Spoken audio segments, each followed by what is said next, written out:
Ben eccoci insieme anche oggi, è con vero piacere che torniamo ad ospitare Ettore Beggiato, già consigliere regionale, ma persona garbata e gentile e studioso. Lui, devo dire con molta modestia, così si appella.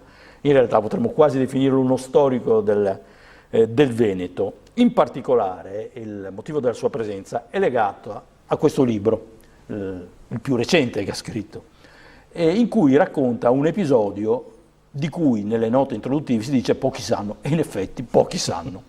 Parliamo della Repubblica Settinsulare, 1800-1807.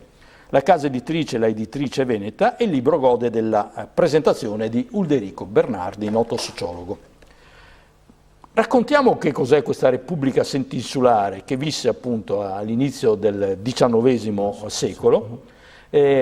Interessava 7 isole greche, le cito perché me le ha dette lui: Corfù, Passo, Cefalonia, Zante, Santa Maura, Itaca e Cerigo. Erano 7 isole che in precedenza erano state sotto la Repubblica Serenissima e avevano vissuto il trauma della fine di questa esperienza storica. Passate sotto la Francia inizialmente, poi si sono dichiarate autonome e hanno vissuto 7 anni di libertà, assumendo come bandiera quella che vi presentiamo, ed è appunto una bandiera che in assoluta libertà decisero di fare riproducendo il leone di San Marco con il libro chiuso, e qui sopra ci sono anche, eccole qua, 7 frecce che sono le 7 isole. Da qui la deduzione che insomma alla fin fine la Repubblica Serenissima lasciava un buon ricordo. Certo.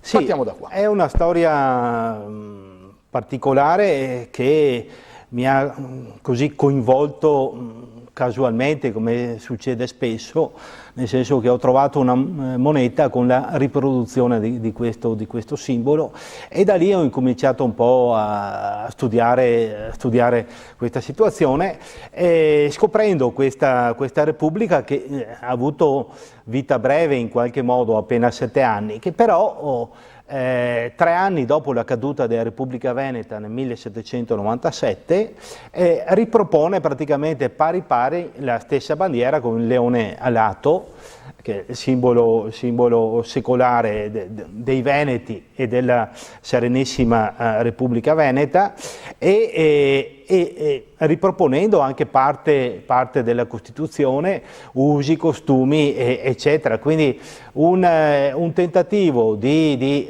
riproporre in forma in qualche modo moderna l'esperienza vissuta sotto la Serenissima, valorizzando anche quegli aspetti, in particolare essendo 7 isole ionie, quegli aspetti commerciali e marini che avevano fatto la fortuna della Serenissima, e quindi le navi che battono questa bandiera ai primi dell'Ottocento sono navi che hanno un peso politico, economico e culturale notevole nell'area. Teniamo conto che questa è un'area che era strategica molto più di adesso, perché chi controllava l'Adriatico e parte del Mediterraneo ancora nell'Ottocento aveva un peso molto molto importante. Prova ne sia che appena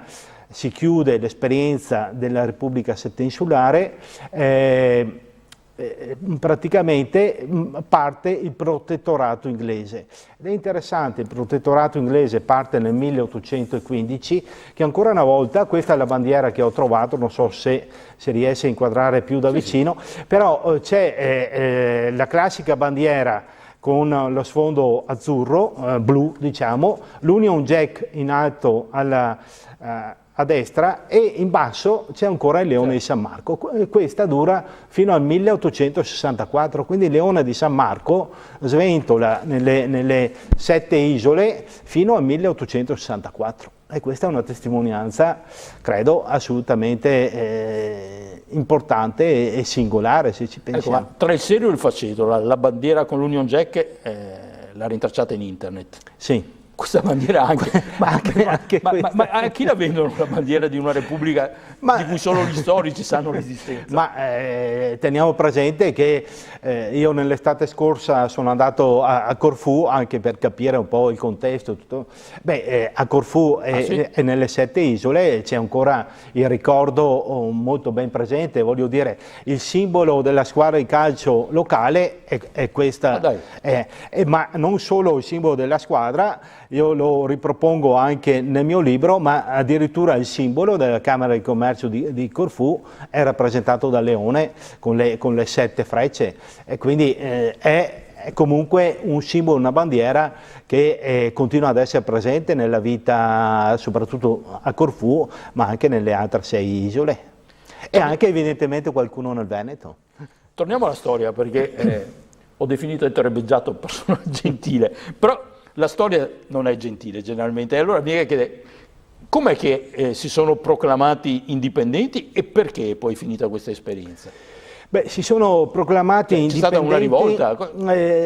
Diciamo che i francesi, dove sono arrivati, hanno sempre, si sono presentati sempre in maniera piuttosto pesante, diciamo, finite le feste e l'ubriacatura attorno all'albero della libertà, poi, come è successo anche qui nel Veneto, i popoli si rendevano conto che avevano solo cambiato padrone ed erano andati in peggio. E quindi appena hanno potuto, grazie anche, dobbiamo essere sinceri, alla benedizione, diciamo, e della Russia e dell'impero ottomano, hanno costituito questa Repubblica Libera e Indipendente, soprattutto... Ma hanno sparato, devo dire, hanno solo detto, bene, adesso siamo autonomi. Diciamo che è stata quasi una evoluzione naturale, cioè in seguito alla sconfitta dei francesi nel fine del 1797, si sono trovati in quelle situazioni di stallo dove il più forte o chi ne approfitta, in questo caso diciamo che hanno approfittato del fatto che la Russia da sempre, anche quindi nell'Ottocento, cercava di imporre la propria presenza sull'Adriatico, e quindi era presente qui nelle 7 isole, ma era presente anche a Cattaro e a Perasto, nel Golfo di Cattaro, proprio perché era una delle priorità geopolitiche di Mosca, cercare di approfittarono dell'interesse della Russia, esatto, corsi e ricorsi storici. Esatto, della Russia, e stranamente, per una cosa anche questa molto singolare, c'è stata questa benedizione e della Russia e dell'impero ottomano, che fra di loro mediamente non andavano molto d'accordo. Questa volta, pur di fare uno sgarbo ai francesi, hanno trovato questo accordo con la benedizione a questa repubblica che possiamo definire, come nei fatti era, una repubblica libera e indipendente. E gli inglesi come nel 1807 come sono arrivati? Perché è terminata l'esperienza? Allora, è terminata in una maniera un po' anche questa particolare, nel senso che alla fine di una delle tante campagne napoleoniche, nel 1807 c'è la pace di Tilsit, facendo questa pace fra Napoleone e lo zar, decidono loro due che l'esperienza della Repubblica settensulare deve finire. E quindi ritornano i francesi, perché Napoleone aveva ben chiaro l'importanza strategica di Corfù e di queste 7 isole, anche in eventuale proiezione di interessi verso l'Oriente, perché da Corfù su un attimo si è nel continente greco e da lì attraverso la Turchia ipotizzava commerci con l'Oriente.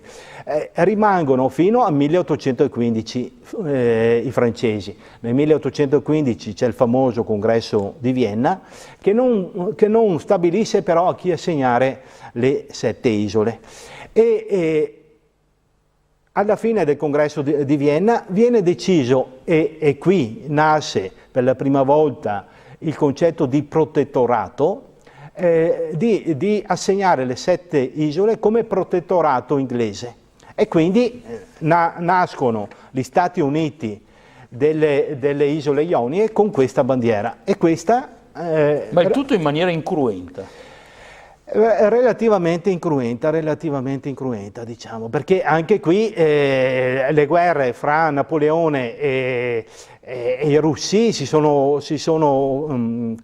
combattute in tutt'altra parte, quindi in qualche modo è stata una ricaduta nel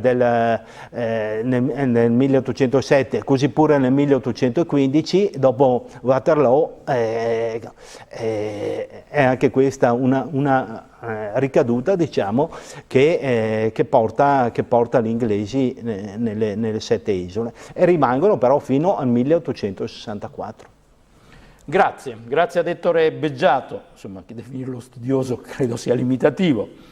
Ci piace pensarlo, e lo è, storico del nostro territorio del Veneto. A lui il merito di aver riportato all'attenzione più generale la vicenda della Repubblica Settinsulare. Dal 1800 al 1807, 7 isole ioniche già sotto la Repubblica Serenissima hanno vissuto questo periodo di indipendenza.